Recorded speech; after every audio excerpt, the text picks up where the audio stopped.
I am working my way through the Pokédex in Pokemon Yellow, completing the game each week with one new solo challenge Pokemon each time.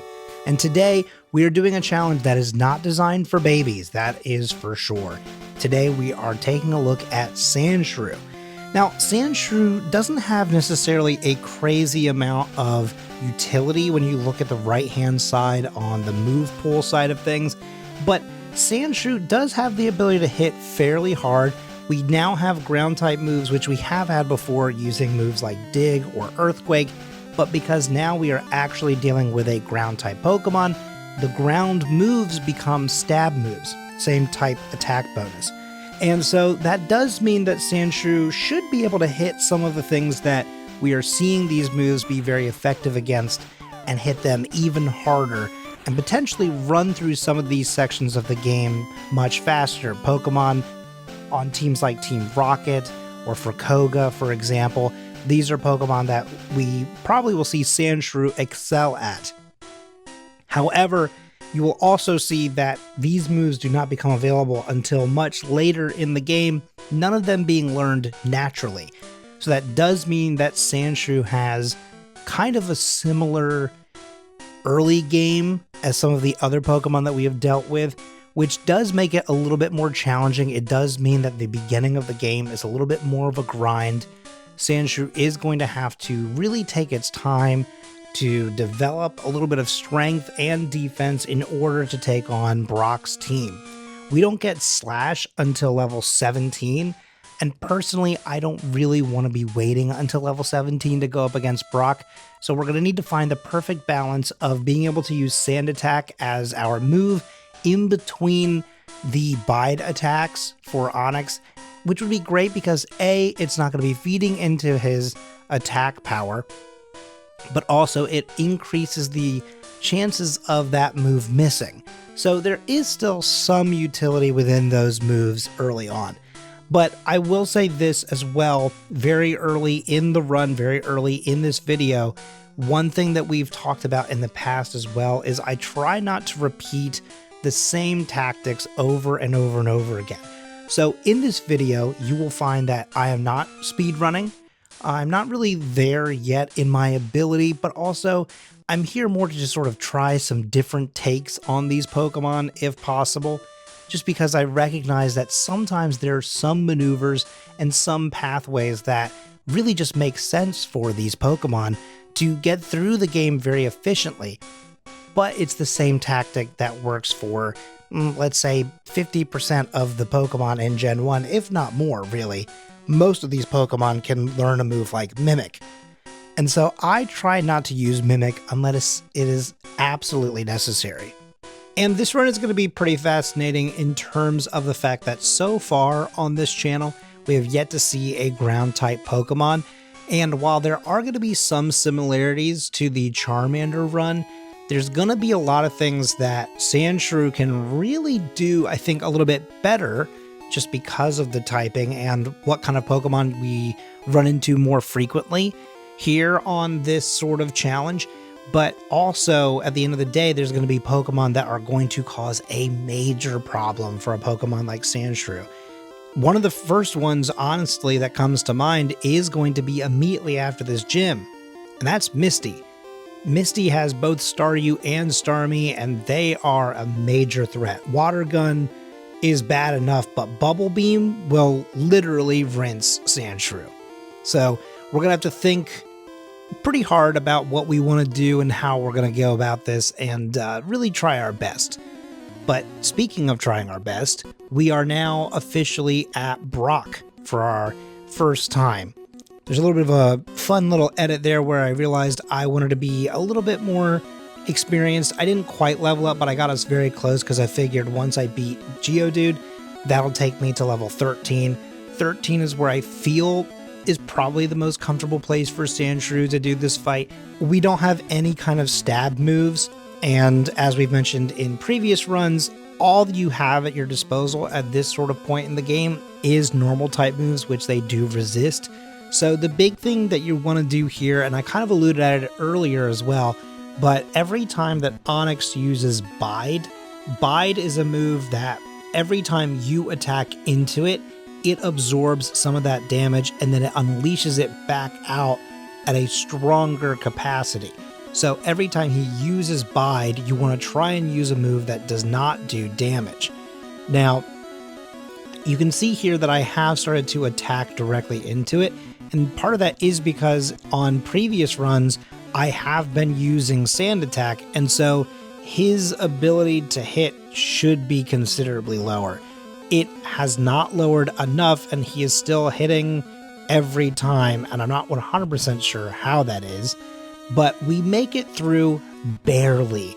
Sandshrew ends up using all of his PP, and he has to struggle, and we get out of that with 2 HP.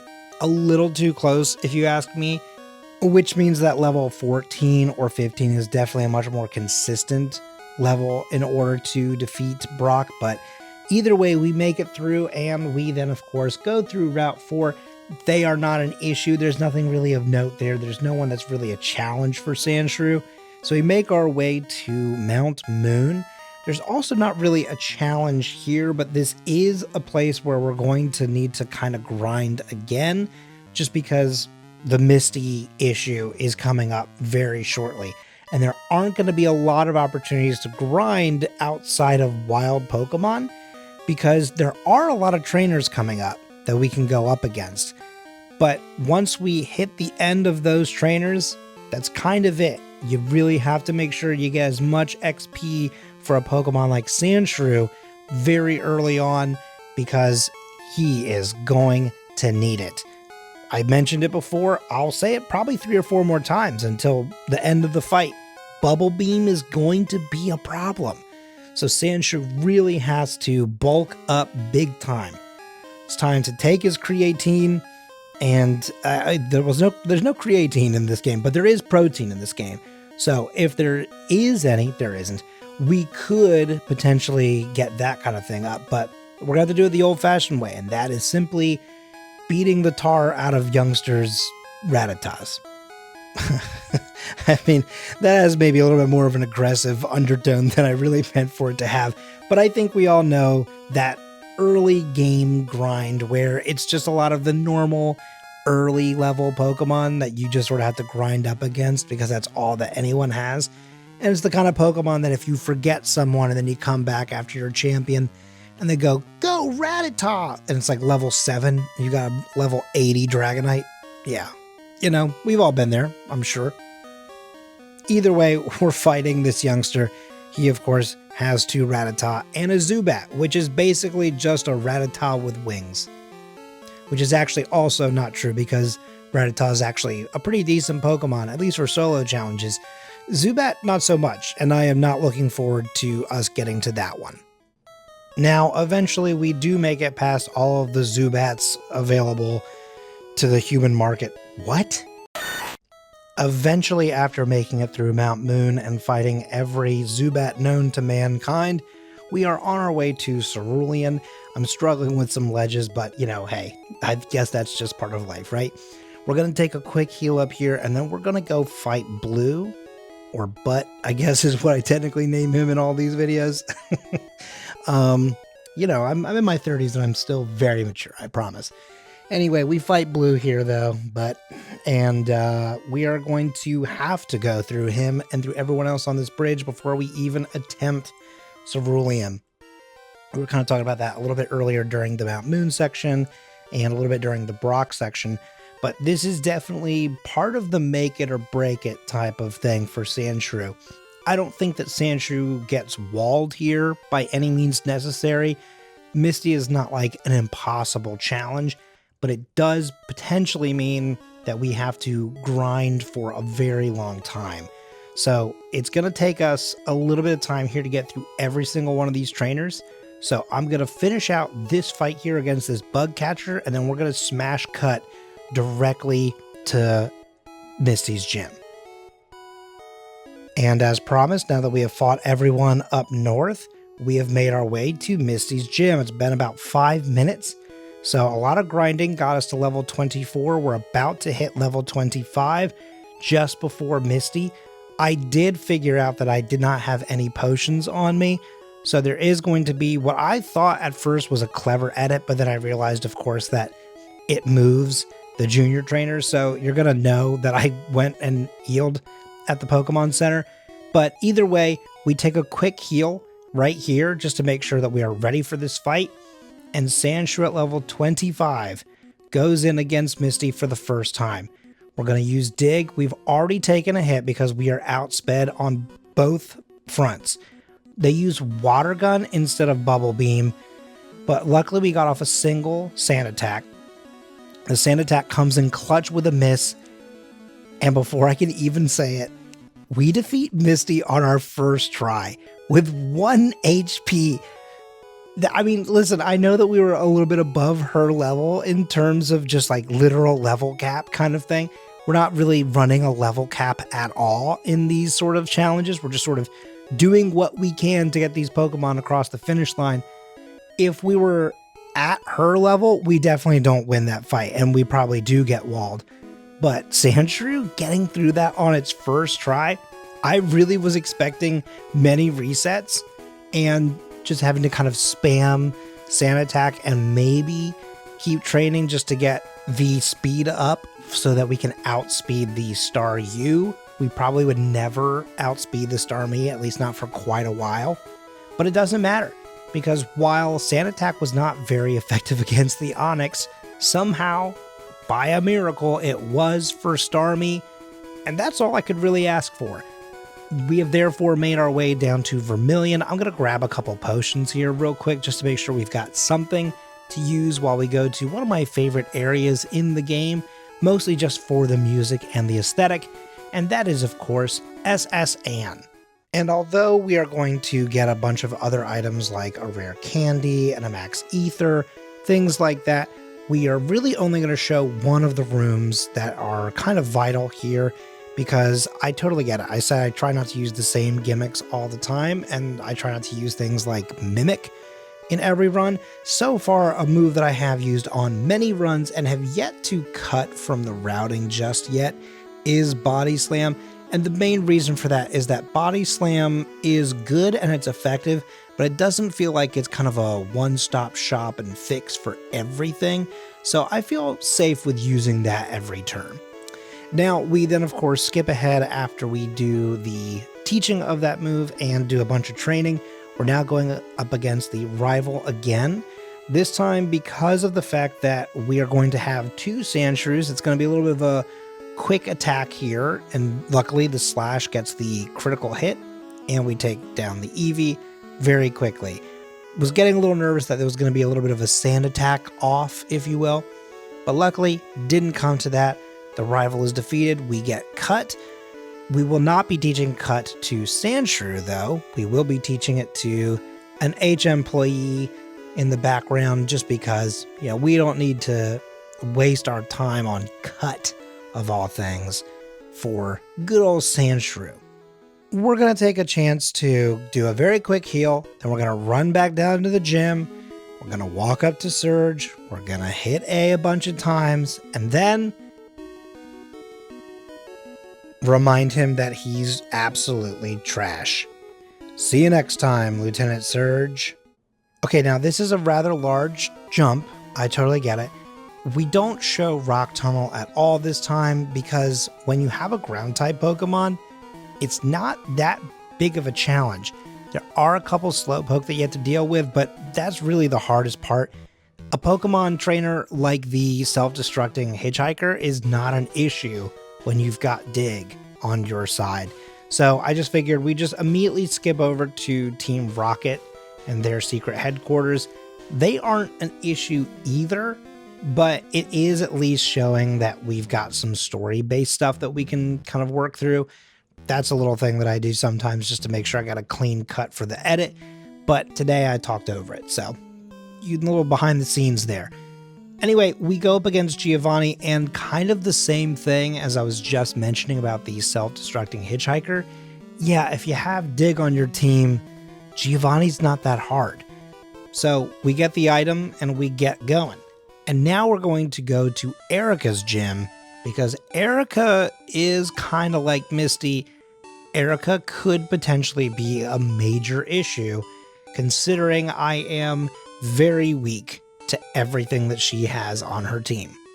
And as we train up in this gym and prepare for that much more difficult battle, I am going to talk about the one thing that is sort of a saving grace in this generation. And that is not the badge boosting moves that we've talked about in previous videos, which will come up eventually for this video as well, don't worry. No, today there's an interesting thing that we really haven't talked about a lot, which is dual typing. And dual typing is not really a thing that I think is all that uncommon, right? It's been something that we've seen in every generation. However, specifically in Gen 1, almost every single grass Pokemon is also part poison. And so therefore, as long as I can outspeed everything that I go up against that is a grass type, unless it's Tangela, I have the ability to hit them with a ground type move and have it be super effective, because that poison typing is playing an absolutely crucial part in this fight. That is one of those things where I just feel very lucky that there is something that is super effective against grass, that grass is then super effective against.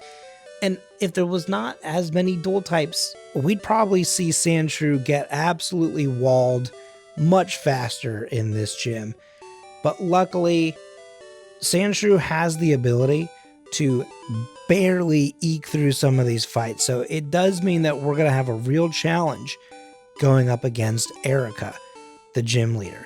We're going to use a couple of rare candies just to make sure that we're at a level that feels, I guess, respectable, perhaps is the word to use for this. And we are going to make a run at Erica in just a second. She does have one final trainer, and I am going to end up fighting them just because, I guess, sometimes I have a problem with leaving just one person or one little extra tidbit. Feels kind of incomplete. And I like being a completionist. So we polish off that executes, and then we move on to Erica herself. Now, luckily, Slash is doing some major work there. Slash with those critical hits, really getting us through the bigger challenge, actually, on the team, which is Tangela. And kind of like the Misty fight, before I can even really describe all of the action, we have basically the same outcome. I just get to dig, and the poison dual typing comes in clutch once again. And if you're familiar with these sorts of game modes, this particular situation of solo challenges, you will know that immediately after that, it is time to fight the rival. Again, I know it feels like we just did it, but of course, with the magic of editing, it means that it's no time at all. And what's also no time at all is our run through his team. They're all in their early to mid-20s, and by now, we are in our mid-40s. And then after finishing up Pokemon Tower, and then going down the bicycling path, we are now at level 51. So a little bit of time has passed, right? We've all kind of grown and changed as people. And for Sandshrew, that really just means that he's grown stronger. And what is even better about being stronger is when you go to a gym like Koga, who could be a problem for most people, but this is a gym where it is built for Sandshrew to excel. All of these Pokemon are weak against the ground type moves, so Dig just runs through the first three, and even though the evasion was up, trying to kind of go for the same trick that we had against Misty, right? Koga was trying to use that on us, but it wasn't good enough. Sandshrew is built different. What is also built different is this run, because I paused my recording at one point in order to make a very quick phone call and did forget to hit record for the first few minutes back. And I unfortunately did not record the battle against Rival 5. But I mean, as you can see, we're clearly doing pretty good because we're only 2 resets in and only, a few minutes later and a couple levels as well. So it's embarrassing. Typically, I also record a replay as well, just in case. This is one of those rare occasions where I was doing this on a day where I had a little extra time, so I was like, oh, I'll just throw this in early, get it done. Doing it when I'm not typically prepared to record has clearly shown that, yeah, man, you can't just pause the recording sometimes. Sometimes you just have to finish what you're doing. Then we go over to Sabrina. Sabrina should also be a pretty quick one and done type situation. Now, the problem here is that we are not outspeeding. So they are getting the accuracy debuffs going up against Sandshrew, but it doesn't matter because I mentioned it earlier and I'll say it again. Sandshrew built a little different. And so he powers right through them. And that is that for Sabrina. I am a little surprised about the Sabrina situation, but either way, we get through that pretty quickly and we make our way to Cinnabar Island. I usually don't show the footage of me walking around there because it is very hard on the eyes. So we're just going to immediately go into the Blaine fight. I do 2 setups with Sword Dance, and by doing that, I am allowed to just simply sweep right through the entire team. That was a tasty gym battle. I would like another one, please. And if you know that reference, let me know, I guess. I like that video. It's fun. Anyway, speaking of another one, we do make our way over to Giovanni. I've already gone through a couple of the mandatory trainers, and we're going to just jump right into that fight. When you break it down, honestly, Sandshrew's typing does make him pretty effective against every gym leader for the most part, obviously. There's a couple exceptions. Erica could potentially be a problem if I don't get the hits off first, but when it comes to the late game, all of these trainers are easy for Sandshrew to just one-hit every single one of the Pokemon. Sometimes you might need a little bit of setup, sometimes you don't. It doesn't really matter. We get through that fight, and now we can just instantly go on to the very last rival fight, because the next time we see him, he will be the champion. So this is, of course, before his team becomes really menacing. This is starting to show where the team starts to really cause issues for other Pokemon. And in this particular lineup, the main issue is going to be a Pokemon like Exeggutor, which right now it's still Execute, but Exeggutor and Cloyster. Those are the 2 to look out for when you have a Pokemon like Sandshrew as your solo challenge Pokemon. Luckily, everything else on this team will be pretty quick for us to take down. Sandslash is also kind of in the middle ground on that front, but we're basically just an under-evolved version of that, so whatever works for it will work for us, right? Now all we have to do is drop off all of the HM employees at the desk here, or at the PC, I guess. And then we're going to just make sure that we've got enough items that we need to heal in between the fights, because we can't use items in battle. I feel like I usually tell people that the rules are below, but in case you are unaware of what this challenge is or how I'm running it, I do have those rules in the description below for this video. We're going to teach a quick move here of Rock Slide. Rock Slide is going to be pretty important for a lot of the Pokemon that we're going to be going up against. And at this point, Body Slam, I do think, has done what it has done best and has gotten us to this point, but I really don't see it being super effective. Well, definitely not super effective, but we're definitely going to not see it be effective in battle against really any of the trainers coming up. So we're going to replace Rock Slide. It's going to be super effective for all of Lorelei's team, which is good because we need to be able to cruise through this team. And unfortunately, the first time through, we do not make it. This is where we're going to see some of the limitations for Sandshrew, for sure. I did not remember to save right before this section or right after doing some of the candies. So we're going to do some candies here. We're going to level up. We're going to get Sandshrew at a point where it feels good. We want to obviously save some rare candies for later, for in between some of the battles, so that we can make sure that we're not leveling up in the middle of a fight in the event that we need to use a setup move. One of the big reasons for that, I'll probably explain maybe during this fight or maybe during the next one, but let's at least take a look at this run against Lorelei. We're at an hour 43, so we're still making pretty good time. We're not going to be our very best time, but we do have the opportunity to do this in under 2 hours, which feels pretty good. Considering the very slow start, seeing Rock Slide be this effective against this team after a little bit of setup feels great. And that was very beneficial for us. We cruised right through that team. It felt very, very good.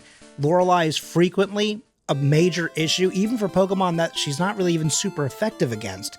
So for a Pokemon that should struggle against her, to take her down in that kind of ease feels just absolutely beautiful. Up next is Bruno. He is not a challenge, especially for a ground type. So during this, I'm just going to quickly explain the thing about the badge boost that I was mentioning earlier. You'll probably see it in effect here on the left-hand side of the screen already. But every time I use a move that is supposed to just boost one stat, there is a little bit of a glitch in this generation where every badge that has given me a boost to a stat, so basically the first, third, fifth, and seventh badge, all going to attack, defense, speed, and special. Every time I use Swords Dance, it not only does the +2 and give that boost to attack, but it also adds on the same boost percentage that they initially got and re-adds it to the other stats. It's re-rolling those other stats at the same time. So it's very beneficial for us because if you look at this team for Agatha, Agatha is outspeeding us. Well, it's definitely going to outspeed us for the rest of the time because it has paralyzed us. At this point, there's no real way to combat that part of it. But in the event that we were not paralyzed, if we had done even one or even two Swords Dance, we would have been outspeeding every one of her Pokemon. But going into this fight, Gengar, both the first one and the last one, are the only two Pokemon that would outspeed us in this fight. Now, there is a little bit of stubbornness here. I think maybe there's a way for me to kind of eke it out still. There's not. So we take that reset, but that gives me enough time to sort of explain how this sort of situation works. And hopefully we'll see a little bit more in action here, right? We have two outspeeds at the start and end of this team. We're going to use that move. Now we outspeed this Gengar. We do not outspeed the next one though. So we're going to need to do one more setup here, and now on the right-hand side of the screen, you'll see that we outspeed everyone, and so now we can make that sweep through the team. Luckily, Dig lets us evade moves like Hypnosis, which would put us to sleep, and of course, then things like Dream Eater can't hit us. We take them out because of the Poison dual typing. Again, the dual typing situation in this generation is very beneficial for ground-type moves. So we get to move on to Lance, the last member of the Elite Four. Now, Lance is going to be a particular type of problem. Everything after his first Pokemon, after his lead, we pretty much have an open field, right? The biggest problem is the Gyarados, and it's because of things like that.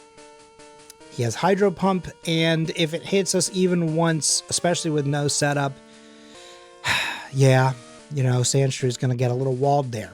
And we have had very few resets at this point in the game, only really a couple of them being just in the recent time frame of this game even. A lot of them were kind of earlier on, sort of trying to stumble our way through a couple of things here and there, making one or two little minor mistakes of kind of not really paying attention, if I'm honest. And then it gets down to moments like this where a lot of our resets are just going to come down to we have a move on our move pool that is not exactly 100% accurate. And then, of course, going up against a Pokemon that can do massive damage to us, like Gyarados with Hydro Pump. That move, I mean, you see it right here, nearly killed us. Without that setup, we probably don't live it. And by probably, I mean, we definitely don't. I don't know why I would imply that we would. But we now get to Aerodactyl. The problem is we don't have enough health, and he does still outspeed us. We don't have the time or the ability to do much more setup. I could potentially take the risk here in knowing that Gyarados needs to potentially miss Hydro Pump a couple of times. And in this instance, I just say, maybe I don't do any setup, but obviously it's not enough, and if he hits me, we're done for. Now, there's a few options here. I do think that just because of the fact that both of our movesets have a very inaccurate move, we could just attempt it a few times here and there, and then just look for the best RNG. The other thing that we could do is try to brute force through the Gyarados immediately and hope that we get the better RNG with no misses. then try and set up against the second Dragonair because it doesn't have any moves that are super effective against me. It can't use Thunder Wave, it can't use Thunderbolt, so it could only really use Slam or Hyper Beam. Hyper Beam would also give me a free turn. But at the end of the day, like, as you can see here, the biggest issue is that frequently Gyarados is leaving me with no health. So we just keep having resets. Really, the Gyarados, like, we need to find a way to get through the Gyarados with more than 30 health. If we can get to that point, we should be able to sweep the entire team. But it's a very risky call. And again, you get moments like that too, where he just gets a crit. It doesn't matter if I had gotten any kind of setup or anything, he would have still killed me. So these are the types of moments where we need to kind of recognize that a Pokemon like Gyarados can really kill a run if you're not leveled up enough. A lot of that early grinding is the only way we make it even to this point, I think, for Sandshrew. Now, Sandshrew only has 15 health on this one. I go for a Swords Dance thinking maybe he'll do something. It's not the right move. Maybe if he uses Fly, I could use Dig and avoid the fight, but you know, it's too tough. You know, like there's no real moment where it feels like we know exactly where either Gyarados or Aerodactyl will land. Haha. But the good thing here is that with the ability to just do the quick reset, we just have to kind of brute force our way through. And it doesn't really make for a consistent run. I totally get it. Unfortunately, with moves that aren't 100% accurate, it's not really ever going to give you the best possible answer. Luckily, we do get another setup there, and it goes for Slam instead of Hyper Beam. If it hits me with Hyper Beam, I think it's game over. But it goes for Slam, it just sort of randomly chooses between those two moves, and I now have the ability to take out the rest of the team. We made it through with 4 health, though. If we didn't have that level, without those rare candies, without getting to level 73, that fight doesn't go that way. Getting the right rolls, if you will, on this section of the game is crucial. And it became very apparent against Lance, and it's always going to be very apparent against the champion. He has maybe the best possible type of team in this entire game because he has the coverage. So even if we're super effective against a couple of the Pokemon, he has Pokemon that can still cause issues no matter what my solo type is. So in this particular instance, Sandslash doesn't do a lot of damage to us per se, but it is bulky, so it does give us a little bit of an opportunity to do some setup, and we can go up against the Alakazam. We get to one-shot it, which means it can't lower our accuracy. We get very lucky there in one-shotting Exeggutor because we were not super effective. We do one-shot the Cloyster. Now the 2 problem Pokemon are out of the way. We get to dig once, we get to dig twice, and he's done it. Sandshrew has completely rolled through that team, no problem. Sometimes the RNG is just perfect. Sometimes you have the best possible rolls. And at the end of the day, with a little bit of strategy and understanding how the game's mechanics work, you can make a Pokemon like Sandshrew solo the entirety of Pokemon Yellow. It feels very good to know that even though he had a very steep learning curve at the beginning of the game, once we hit Giovanni for the first time, we just kind of started rolling through the rest of the game right until the very end.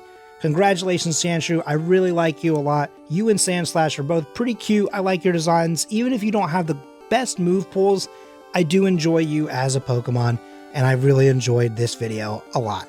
And I hope you did too. If you've made it this far, please consider giving it a like, a share, maybe subscribe, hit the notifications, right? Because we're going to be doing this for a very long time. So make sure that you're around to see the rest of them, and I will see you next week for another solo challenge in Pokemon Yellow.